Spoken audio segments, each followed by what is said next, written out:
살펴보고 있지 않습니까? 지난 시간 살펴본 것처럼 다윗의 참 처참한 죄악을 저지르는 모습을 보게 되었습니다. 이제 그가 범죄한 후 한 1년이 지난 것 같습니다. 오늘 본문에 보게 되면 이 다윗과 바세바 사이에서 태어난 아기가 있는 것을 보면 이제 1년이라고 하는 시간이 흘렀구나 하는 것을 알 수가 있는 것이죠. 바세바의 남편 우리아가 전쟁터에서 이제 다윗의 지시에 의해서 죽게 되었을 때 그가 죽자마자 다윗은 재빨리 그의 아내를 바세바를 자기 아내로 데려옵니다. 마치 국가를 위하여 충성하다가 순국한 그런 장군의 아내를 마치 보살펴 주기라도 하는 듯이 그것을 은폐하면서 자기 아내로 받아들이게 되는 것이죠. 그렇게 함으로써 또 숨길 수 있었던 것은 그 바세바가 임신한 아기가 바로 자기가 결혼한 이후에 자기가 관계를 통해서 얻게 된 아이인 듯이 그는 감쪽같이 그들의 국민을 속일 수가 있었던 것입니다. 그래서 그는 죄책감도 느끼기보다는 아무 일도 없었다는 듯이 전처럼 아주 모범적인 신앙인의 모습을 가지고 그리고 또 모범적인 통치자의 모습을 가지고 이중적인 삶의 모습으로 살고 있었던 것을 알 수가 있습니다. 그런데 하나님께서는 가만히 있지 않으셨죠? 스스로 속이고 살고 있는 다윗에게 하나님이 찾아오시는 것을 볼 수가 있습니다. 오늘 10장 1절 읽지는 않았지만 하나님께서 이렇게 얘기하십니다. 여호와께서 나단을 다윗에게 보내사 하나님께서 나단 선지자를 다윗에게 보내서 하나님의 말씀을 선포하고 계시는 것을 볼 수가 있습니다. 하나님께서는 그 사랑하시는 자들을 찾아오시는 하나님이 되십니다. 구약성경이나 신약성경이나 찾아오시는 하나님에 대해서 얼마나 많은 설명들이 있는지 알 수가 없습니다. 참으로 실망하고 좌절하고 있던 예수님의 제자들에게도 예수님이 찾아오셔서 위로하고 격려하는 모습을 볼 수 있지 않았습니까? 때로는 그들이 잘못할 때 하나님 찾아오셔서 그들이 채찍질하시고 그들의 잘못을 회개할 수 있도록 인도하시는 하나님, 그 하나님 것을 보면서 우리 하나님은 현재도 우리 성도들, 사랑하는 성도들이 찾아오셔서 말씀하시는 하나님의 사실을 잊지 말아야 될 것입니다. 어떻게 찾아오시느냐? 뚜벅뚜벅 찾아오시는가? 그렇지 않습니다. 하나님 우리에게 찾아오시는 것은 성경 말씀을 읽을 때 성도들은 성경 말씀을 순서대로 차례대로 쭉 읽어나가고 있지 않습니까? 우리 교육 한톡방을 통해서도 우리의 사도행전을 지금 차례대로 쭉 보고 있는 것처럼 성도들이 성경을 읽을 때 하나님은 나에게 이야기하고 싶은 내용을 우리가 창세기를 읽든지 시편을 읽든지 요한계시록을 읽든지 상관없습니다. 우리가 읽고 있는 성경 그것을 통해서 나에게 이야기를 하시는 분이 되십니다. 전능하신 하나님이기 때문에 그 음성을 드러낼 줄 아는 그런 훈련이 우리 성도들에게 필요한 것이죠. 때로는 우리가 실망하고 좌절하고 멕시코 이민의 삶이 너무 힘들어서 쩔쩔맬 때에 하나님 오셔서 위로하시고 격려하시고 우리 어깨를 두드려 주시면서 품어주시고 우리를 붙들어 주시는 하나님으로 찾아오십니다. 그런데 때로는 하나님을 잊어버리고 세상에 빠져서 세상을 향해 달려가고 있을 때 하나님은 부럼간에 찾아오셔서 우리의 가슴을 땅 치시면서 우리에게 채찍질을 하고 계시는 것을 느낄 때도 있는 것입니다. 그래서 우리 하나님은 살아계신 하나님이라는 사실을 알려주고 계시는 것이죠. 오늘 하나님께서는 나단 선지자를 보내서 다윗에게 이야기하시고 있습니다. 먼저 나단 선지자는 이제 그들이 잘 알아들을, 다윗이 알아들을 수 있도록 우선 재밌는 이야기 하나를 풀어놓습니다. 그 내용을 우리가 잘 알고 있는 내용이죠. 한 성에 두 사람이 있었습니다. 그런데 그 두 사람 중에 한 사람은 양떼도 많고 소도심이 많은 아주 큰 부자였습니다. 그 부자 바로 옆 곁에 이제 어린 작은 암양을 하나 키우는 가난한 사람이 있었는데 그 암양은 그 집의 딸처럼 너무 애지중지 사랑받는 그러한 암양이었습니다.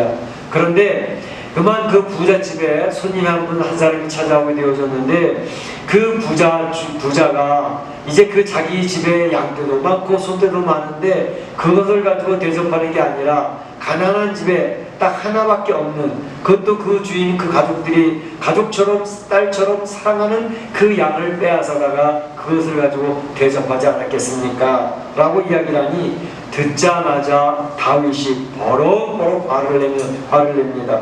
오늘 성경에 보게 되면 오늘 우리가 보고 있는 성경에는 노하여 이렇게 되어 있지만 옛날에 우리가 보던 성경에는 크게 노하여해서 노발대발했던 그러한 다윗의 모습을 그려주고 있습니다. 그러면서 이야기하는 것이 어떻게 그런 일이 있을 수가 있느냐, 그 암양을 뺏었으니 이제 우리 성경 모세가 이야기했던 말씀의 율법대로 그 양의 4배로 4마리의 양을, 좋은 양을 갖다가 갚아주어야 될 것이고, 더군다나 참 가난한 집에 그 식구들을 불쌍히 여기지 않았기 때문에 그 사람은 하나님 앞에 맹세코 죽어야 마땅하다라고 이야기를 하게 되었습니다. 다윗은 그때까지도 나름대로 참으로 객관적인 판단을 하고 있었고, 그리고 지각이 있었던 것을 볼 수가 있습니다. 엄격하게 하나님의 말씀에 의해서 이제 판단하고 재판을 했던 것이죠. 단지 자신에게만 냉정하지도 아니하고 철저하지도 아니했던 그런 모습이었던 것을 기억할 수가 있습니다. 사람들은 종종 세상을 살아가면서 자기가 저지른 일들에 대해서는 굉장히 합리화시킵니다. 그럴 수밖에 없었어, 어쩔 수가 없었다고 그러면서 자기의 행한 일들에 대해서 정당성을 부여하죠.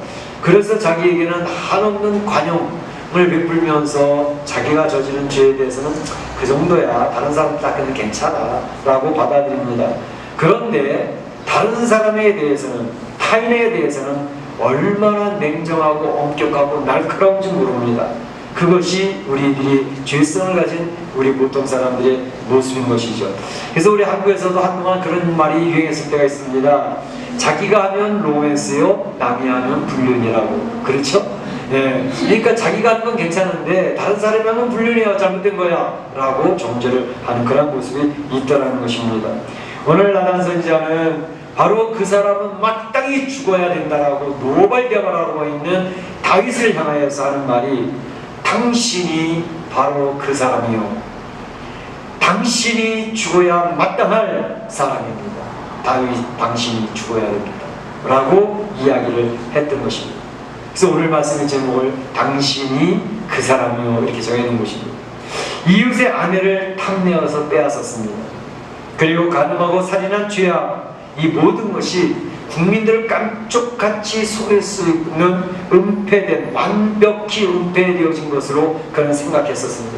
그러나 하나님은 속일 수가 없었습니다. 우리 하나님은 우리의 일거수일투족을 다 보시는 분이십니다. 심지어 내가 머릿속에 생각하고 있는 나의 꾀, 나의 생각까지도 다 읽어내시는 하나님이라는 사실을 기억할 필요가 있습니다. 그래서 하나님의 사람이라고 하는 것은, 신앙인이라고 하는 것은 항상 하나님의 시선을 의식하고 살아가는 사람들이 신앙인인 것입니다. 그런 대표적인 예가 바로 요셉에게 나타나지 않았습니까? 보디발 장군의 아내가, 야, 너하고 나하고 딱 단둘이야, 아무도 할 수가 없어, 이 일을 하면 내가 너의 미래를 보장한다고 했잖아, 그리고 내가 얘기하지 않으면 어때? 그럴 때 요셉의 한 말이 있습니다. 요셉이 뭐라 그랬죠?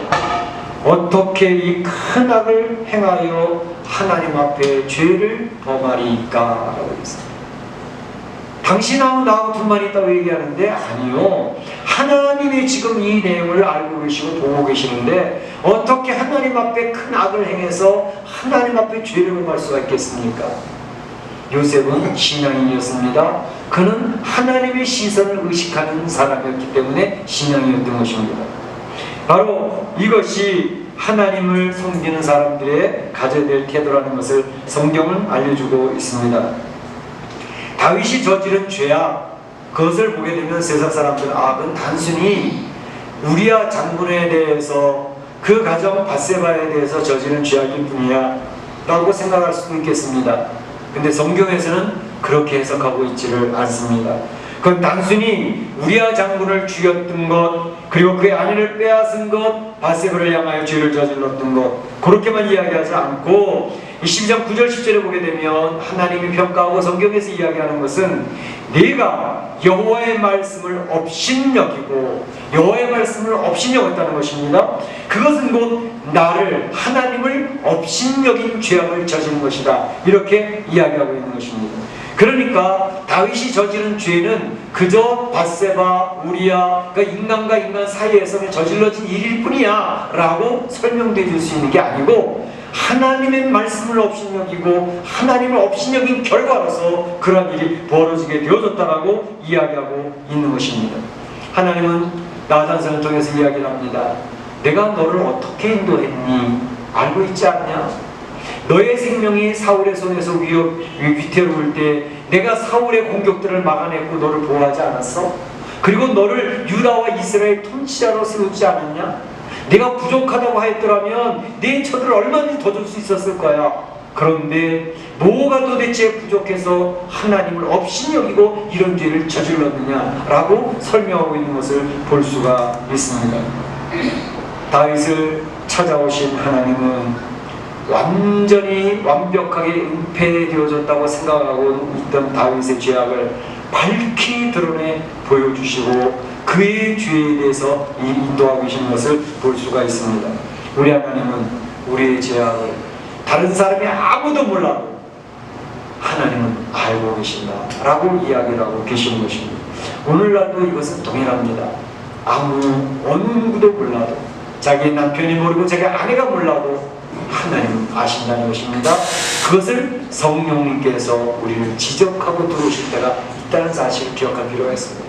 성령님이 지적을 하고 성령님이 깨닫게 하실 때에 바로 그 죄가 드러난다고 하는 사실을 기억을 하고 우리는 하나님의 시선을 의식하고 사는 신앙이 되어져야 되겠다는 것입니다. 우리 성도들이 그렇게 되시기를 주의 이름으로 축복합니다. 축원합니다. 근데 이제 문제는 죄가 드러났을 때 그 드러난 죄 앞에 우리가 어떻게 반응하느냐, 이것이 굉장히 중요한 일입니다. 죄가 드러났어요. 아무도 모르던 죄가 드러났어요. 완벽하게 은폐되었던 죄가 드러났어요. 그때의 그 죄에 대해서 어떻게 반응을 하느냐.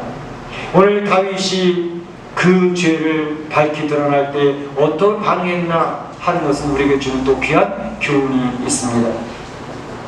우리 신앙생활하는 데 있어서 반응은 굉장히 중요합니다. 신앙인이 불신앙인과 차이점이 있는 것은 바로 그런 반응에서 차이점이 나타나는 것입니다.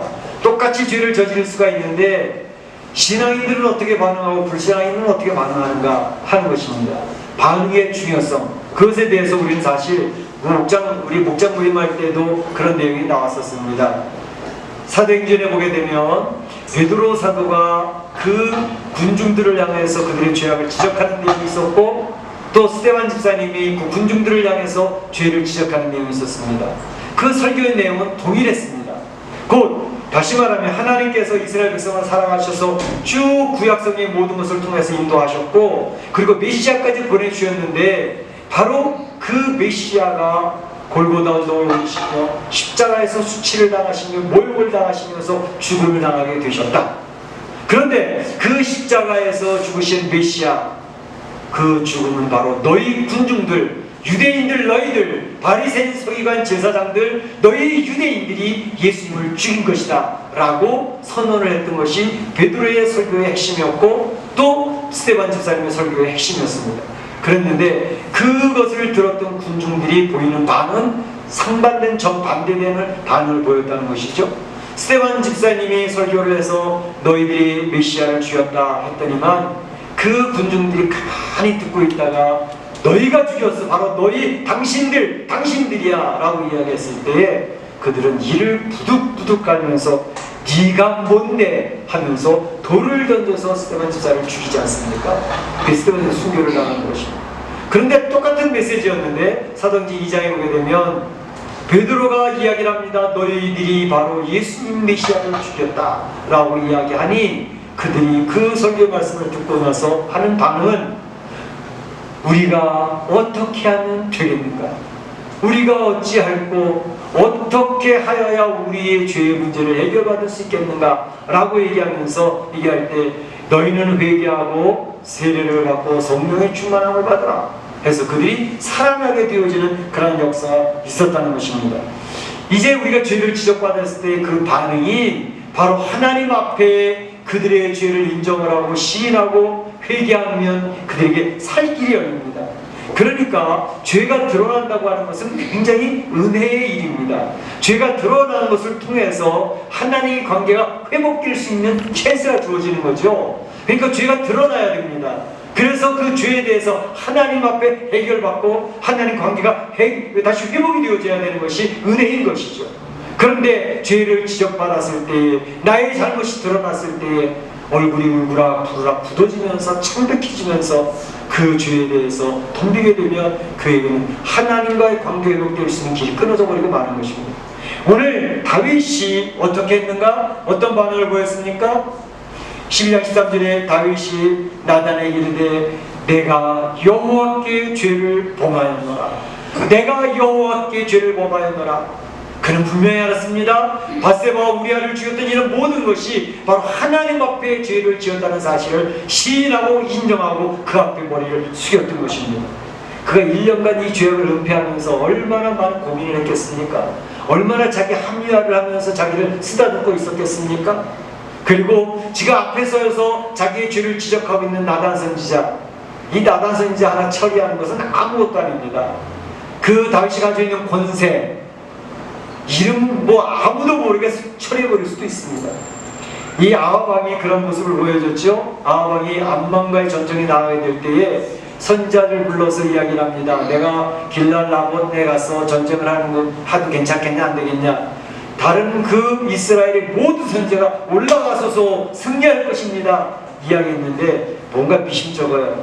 같이 왔던 유다의 왕 여호사밧이 이 좀 이상합니다. 이 촉이 안 좋아요. 좀 진실을 얘기할 수 있는 다른 선지자가 없습니까?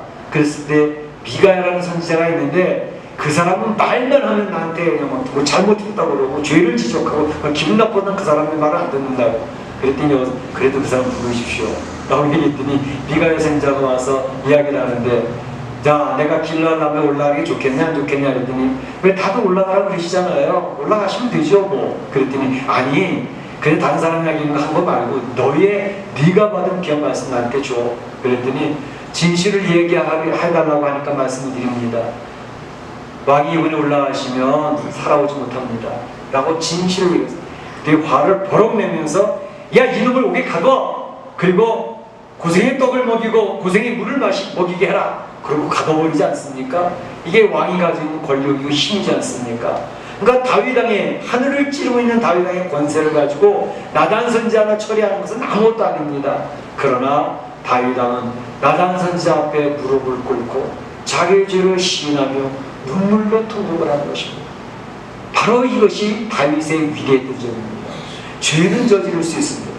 저질러진 죄에 대해서 뻔뻔하게 나아가면 그에게는 하나님 앞에 부름받을 수 있는 기회 자체가 없어져 버립니다. 우리가 하나님 앞에 구원받지 못하는 이유는 죄를 범해서 구원받지 못하는 게 아닙니다. 죄를 범해서도 하나님 앞에 회개할 기회를 놓쳐버리기 때문에 구원받지 못하는 것입니다. 가룟 유다에게도 예수님이 얼마나 기회를 계속 제공합니까? 그러나 가룟 유다는 끝까지 얼굴을 붉히지 않고 그 죄를 회개하지 않지 않습니까? 그래서 그가 버려진 인생이 되는 것입니다. 바로 다윗이 위대했던 점은 그가 나단 선지자도 처치할 수 있고 그래서 깜찍하게 속여버릴 수도 있는 상황이었지만 하나님의 음성 앞에 내가 여호와께 죄를 범했습니다 라고 고백하는 그 고백으로 인하여 그가 하나님의 은혜를 체험하게 되는 것을 볼 수가 있습니다. 시편 32편 보게 되면 이런 얘기를 합니다. 내가 입을 열지 아니할 때에 종일 신음함으로 내 뼈가 쇠하였나이다. 1년 동안 그는 뼈가 상하고 있었던 것입니다. 겉으로는 아무렇지도 않은 것 같았지만 그의 얼굴에는 근심이 있지 않았겠습니까? 어둡지 않았겠습니까? 그는 1년 동안 죄를 숨기고 하나님 앞에 이중적인 삶을 살아가는데 얼마나 힘들었는지 모릅니다. 그런데 32장 5절에 보게 되면 주께 내 죄를 아뢰고 내 죄악을 숨기지 아니하였더니 이제 죄를 시인했습니다. 고백합니다. 곧 주께서 내 죄를 사하셨나이다. 내 죄를 숨기지 아니하고 고백하였더니 주님께서 내 죄를 사하였다고. 얼마나 시원했겠습니까? 그 답답했던 마음에 확 뚫리는, 하나님 앞에 죄를 인정하라고 시인하고 주님의 용서받는 체험을 했던 다윗은 하늘을 날아갈 것 같이 너무너무 기뻤고 너무너무 즐거웠던 것을 볼 수가 있습니다. 이것이 사죄의 기쁨입니다. 용서의 체험입니다. 우리 그리스도인들은 바로 예수 그리스도의 보혈로 인하여 이런 용서의 체험을 날마다 경험하며 살아가는 사람인 줄로 믿습니다. 우리 성도들이 매일매일의 삶 속에서 나의 죄성으로 말미암아 저질러지는 죄악들을 숨기고 은폐하려고 하기보다는 죄를 고백하며 그리스도의 보혈이 나에게 흘러감으로써 주의 도움을 받는 그런 축복된 성도 되시기를 주의 이름으로 축원합니다. 그런데 죄를 고백하고요 회개하면 우리 죄를 용서 받아요. 분명히 죄를 용서 받습니다. 그런데 성도들이 기억할 것, 조심할 것 한 가지 있습니다. 그렇다면 어떤 분들은 그런 얘기도 해요.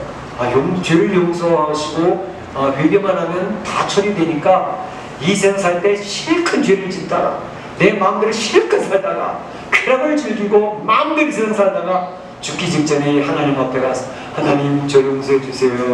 그리고 용서받고 하나님 나가면 되지 않겠나? 얼마나 얄팍하십니까? 그렇게 생각하는 사람은 사실 아직 예수님을 만나지 못한 사람입니다. 주님을 인격적으로 만난 게 아니기 때문에 교리적으로 그것을 인정하는 사람이기 때문에 그런 얄팍한 이야기를 하는 것입니다. 그리고 또 한 가지 중요한 것은 그럼에도 불구하고 우리가 죄에 빠지지 말아야 될 이유가 있는 것이 있습니다. 그것은 뭐냐 하면 죄를 지어서 용서를 구하고 회개하면 죄 용서받는 건 맞습니다. 언제든지 용서받습니다. 그런데 죄를 지으면 죄악을 저지르면 그 죄악을 저지른 것에 대한 상처와 흔적이 남습니다. 이것이 아픈 것입니다. 여러분 맹장 수술을 해보셨죠? 맹장 수술 해보신 분들은 병원에 가면 몇 시간이면 맹장 수술 완전히 처리가 되어져 가지고 나아요. 그런데 맹장 수술한 흉터는 남죠? 비슷합니다. 여러분들이 죄를 짓지 않고 승리하면 좋은데 나는 어쩔 수 없어. 죄를 지을 수밖에 없어. 그래서 죄를 지어 밥 먹듯이 지은 살잖아요.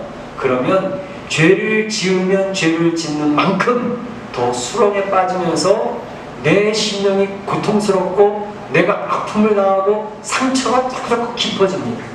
오늘 본문에 보세요. 다윗이 용서 받았잖아요. 다윗이 용서 받았는데 죄악을 저지른 것에 대한 상처 흔적이 그대로 그의 삶에 남습니다.